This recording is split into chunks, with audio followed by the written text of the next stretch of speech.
Question 48. Which of the following particles is the smallest? A.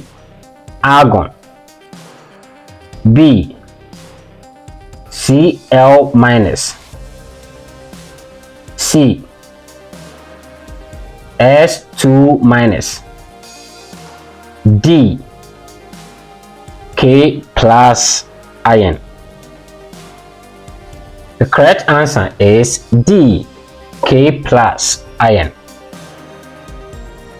Explanation.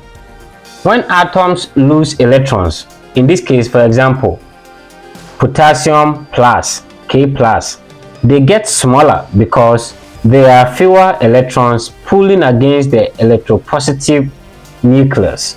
Anions like Cl-, F-, S2-, they all gain electrons, which makes them larger or bigger. So K+ in this question is the smallest particle.